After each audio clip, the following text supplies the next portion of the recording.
papuntang Auroraville. Hindi ako kay Princess ngayon kasi may Thanksgiving party tapos awarding daw, sabi. Buti si Jay ang pumunta. Ngayon, meron akong appointment sa Derma ng 3 PM.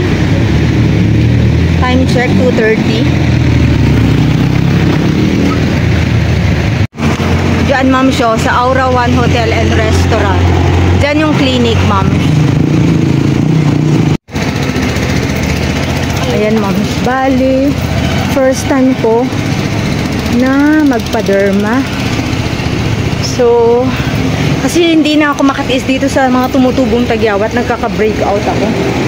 Iirita ako. So, hanapin natin yung clinic, ma'am. Kung saan banda dito. Kasi ito, ito pala, Adesa. Ito pala. Ito na pala yung clinic, ma'am. Ito na yung clinic. Ayan, may fill outan daw.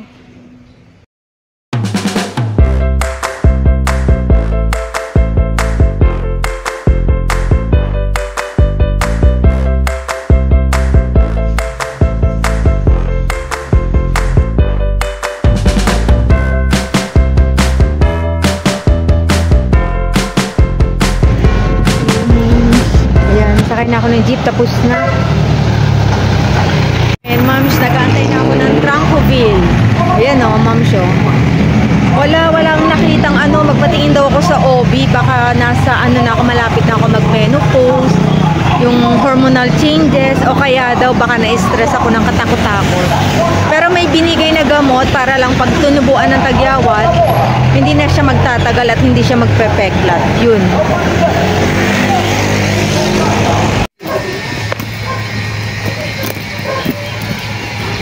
Ayan, ma'am, sandito na ako sa amin. Sakto susunduin na si Kalil. Sakto lang yung aking Ayun. Bali, yun nga, ma'am. Bali, binayaran ko 1,700. Siya, may kasama siyang consultation, nandun na. Tapos yung gamot na 2. Meron pang isang gamot.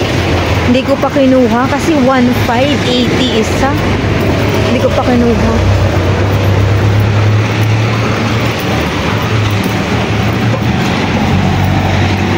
Ayan lang, ma'am, ang aming vlog, ang aming video. Ako'y pauwi na.